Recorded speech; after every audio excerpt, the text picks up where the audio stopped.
As King Thor's life manages to unravel both in Asgard and on Earth, he will have no choice but to turn to his godly family for assistance. What'll happen next? Well, let's hop into the pages of Immortal Thor issue number 11 and find out what happens next together, shall we? So then, picking up directly from where the last issue left off, King Thor is still wanted for the murder of Roxxon CEO Dario Agger. Of course, this was a classic frame-up job courtesy of the Enchantress. But sadly, until he can find some proof to clear his name, it looks like the God of Thunder is going to have to steer clear of Earth for a while. I actually like this a lot because we see Thor having a teleconference with Sam Wilson, Captain America, the current leader of the Avengers team, so that they can essentially talk shop with one another and go over Thor's options. Ewing is also sure to put in a backdoor explanation too as to how Thor can be wanted for murder in his own book but still hang out with the Avengers and do super work over in that book by basically saying no law enforcement agency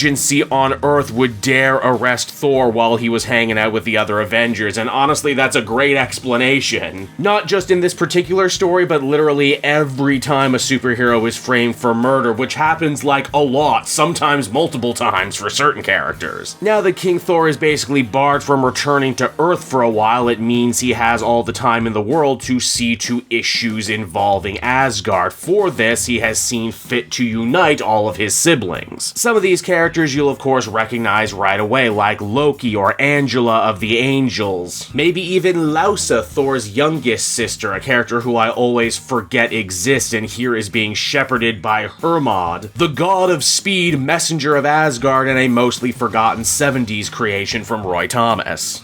Can't forget Balder the Brave. He doesn't show up all the time, but it's always a special occasion when he does. It's after that we start getting into the more black sheep of the family who never show up unless it's really important. Because let's not forget, Odin One-Eye certainly loved laying ancient Norse pipe, so he has a ton of kids running around that aren't nearly as important, like Honir, god of the hunt, or Vidar, the giant-born. These are also just the kids who get along with each other too. The meeting ends up taking a really unexpected twist when everyone is met by Bragi, aka the god of poetry and song. Here's a fun twist. Bragi and Loki absolutely hate each other, not just because he was Skuld before Loki, but because as the god of stories, Loki positively hates poetry and song, and again, because this book, as we've been reading it, has been super meta when it comes to story and storytelling. I love this idea that one day at some point in ancient history, campfire stories ended up superseding sing-alongs and poetry, and the gods of those things are still mad about it. The final member of the very dysfunctional Odinson family to arrive is actually Ullr, one of the absolute oldest members of this family, and it should make a lot of sense. He was the one who lit the first fire, and the longhouse that they're in right now, well, that was named after him. Ullr is also something of a wanderer, and he's referred to as the god of doom. So,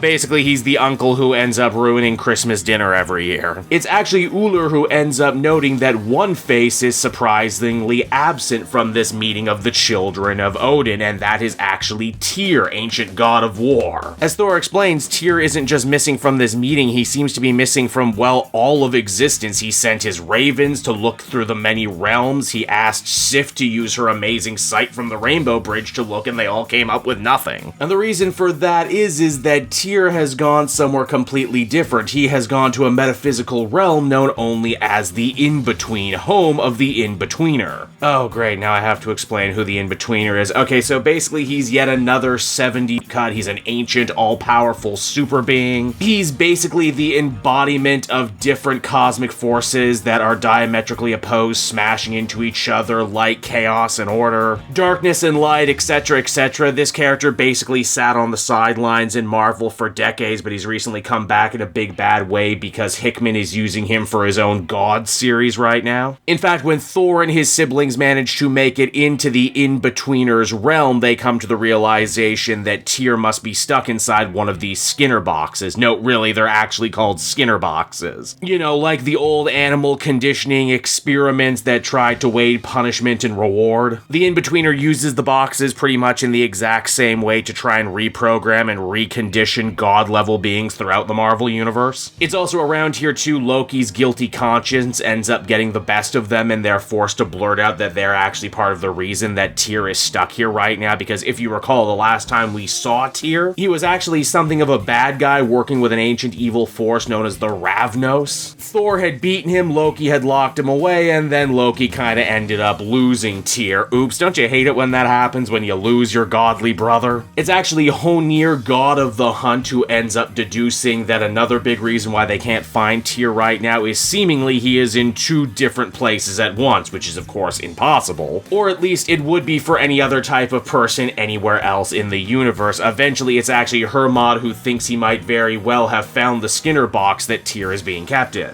It's also here too the gods remember, hey, should we really have brought the baby to some place as dangerous as this? She's a god and one who's probably gonna end up doing great things. I'm sure it's fine. I mean, we turned out fine, right? Once Hermod enters the box, he ends up finding Tyr, but he's definitely not how we remember him. And in fact, it's really only some of Tyr, as he seems to have lost his arm and replaced it with something else. And believe it or not, it's on that note right there the comic comes to a close. And so that was Immortal Thor issue number 11, everybody. And once again, just when I think I've really zeroed in onto what this story is about and what direction it's going, they completely change lanes on me. You certainly can't say that this series is boring, that's for sure. Also, I guess I really shouldn't be surprised either that if this book was going to tie into the events of anything else happening at Marvel right now, of course it would tie into the events of Hickman's gods, because, well, Thor and his family are gods. It's also just really cool getting to see them all together in one place, especially the ones who seem to never get the spotlight at all, either not by having their own books or just by not ever really being important. Braggy, of course, ends up being the real MVP of this one. I mean, who doesn't love the idea of a god who wears Hawaiian shirts, a god of song and poetry who Loki instinctively hates? I get the distinct feeling we're going to be seeing way more of him moving forward, especially as, again, this entire Al Ewing run on Thor has been all about story and archetypes. I don't know if this is particularly as strong as the last 2 issues that preceded it. The art also felt a little off to me in places because, again, we have so many amazing characters all sharing the same panels, which I'm sure must be a daunting task to render and all, but overall I did enjoy the book and I'll definitely be checking out the next issue. Overall, I would give this one another 8 out of 10.